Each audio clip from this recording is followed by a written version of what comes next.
x plus 1 ব্র্যাকেটে আবার bracket x plus 3 আর bracket x minus 4 x minus 6 plus 24। তাহলে এইটাকে দুটোকে আলাদা আলাদা করে এটার সঙ্গে আমরা এইটা অ্যাডজাস্ট করব, কারণ 4 থেকে 1 গেলে 3 হয়, এখান থেকে এটার সঙ্গে অ্যাডজাস্ট করবো, 6 থেকে 3 গেলে 3 হয়। তাহলে আমরা কি লিখব, x প্লাস 1 x মাইনাস 4 আবার x plus 3 x minus 6 plus 24। তাহলে এই দুটো আমরা গুণ করব, x কে x দিয়ে গুণ করলে x square, x k plus x কে 1 দিয়ে গুণ করলে x প্লাসে মাইনাসে মাইনাস 4x প্লাসে মাইনাসে মাইনাস 4। আবার এই দুটো গুণ করব, x কে x square plus 3x minus 6x প্লাসে মাইনাসে মাইনাস 18 প্লাস 24। তাইলে x square minus 3x minus 4 x square plus 3x, এটা মাইনাস 3x হবে, 6 থেকে 3 গেলে 3x মাইনাস 18 প্লাস 24। এবার দেখো এই দুটো জিনিস একই রকম, তাহলে মনে করি x square minus 3x is equal to m। তাহলে আমরা যদি মানটা বসাই, এটা বদলে m মাইনাস 4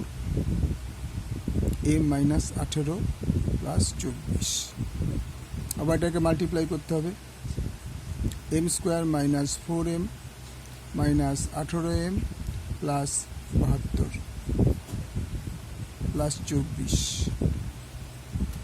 তাহলে কি দ্বারা m square minus 22m plus 96। এবার এটাকে আবার মিলিগ্রাম করতে হবে, মাঝখানে 22 আনতে হবে, 96কে ভাঙাও, 48 24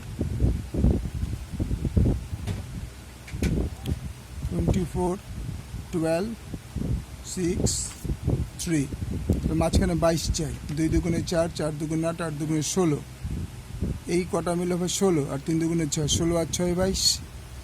তাহলে আমরা কি লিখতে পারি, m square minus 16 plus 6 m plus 96 m square minus 16m minus 6m plus 96। এই দুটো থেকে যদি m কমন যায় m মাইনাস 16, এই দুটো থেকে যদি আমি 6 কমন নিই m মাইনাস 16, তাহলে m মাইনাস 16 m মাইনাস 6। এবার m এর মান বসিয়ে পাই, m এর মান বসিয়ে